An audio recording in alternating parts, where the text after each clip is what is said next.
So a couple of points to underscore what Gene and the others have said. The first is that along with really smart people like Maureen Reed and others, I worked on the campaign to eliminate secondhand smoke from all workplaces in Minnesota, including bars and restaurants. Every Minnesotan, almost without exception, said, yeah, we should get rid of them in restaurants. Bars, huge opposition because people perceive bars to be an adult choice. And what they forgot is that it's a choice except for that worker in the bar. But huge opposition. The campaign said, we're not going to win it at the state legislature first. We're going to win it by getting cities around the state to start moving with local ordinances to eliminate secondhand smoke in all workplaces, including bars and restaurants. And with the leadership of really bold and brave cities, including, I'm proud to say, Edina, eventually we reached that critical mass where the legislature said, we have to act.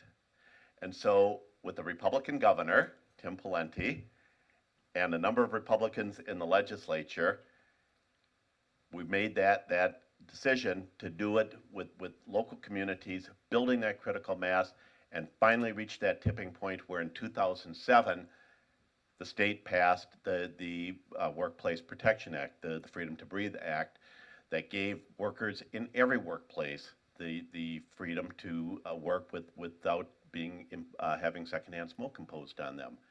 And it was that local strategy that made the difference. It worked then. It's the right strategy for moving forward with an issue like ranked choice voting. It will work. And the second thing that I want to mention to you is a little more disturbing, at least for me, and I think for many of you. Sometime next year, Washington, the federal budget, will start spending more on the past than we're investing in the future. We will start spending more on interest on the national debt, money that is paid for spending that already has occurred, than we will for all of the programs, including tax benefits for children. That's a direct result of what happens not just in general elections, but where ranked choice voting might be even more important until we get redistricting reform is in primaries. I mean, right now, it's still the case that incumbents who choose to run for re-election to Congress win at a 90% plus rate. The battle is in the primary, and those primaries, because of redistricting, push Republicans farther and farther to the right and Democrats farther and farther to the left. And so you get to an issue like the deficit, and there's no constituency to take the tough actions that have to be taken.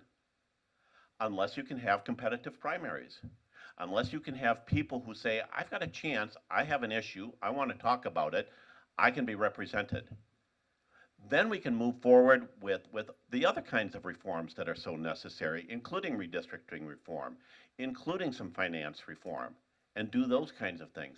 But it all starts with ranked choice voting. It starts with the ability that ranked choice voting gives to voters to listen to thoughtful campaigns, to have choices, not just in the general election, but in the primary elections. Imagine how different things would be today, or how different things might be 4 years from now if we had ranked choice voting in the Republican presidential primary campaign in 2016. Or today with Democratic candidates if we had ranked choice voting. How much more engaged, thoughtful, and focused would those campaigns and those candidates have been and will be?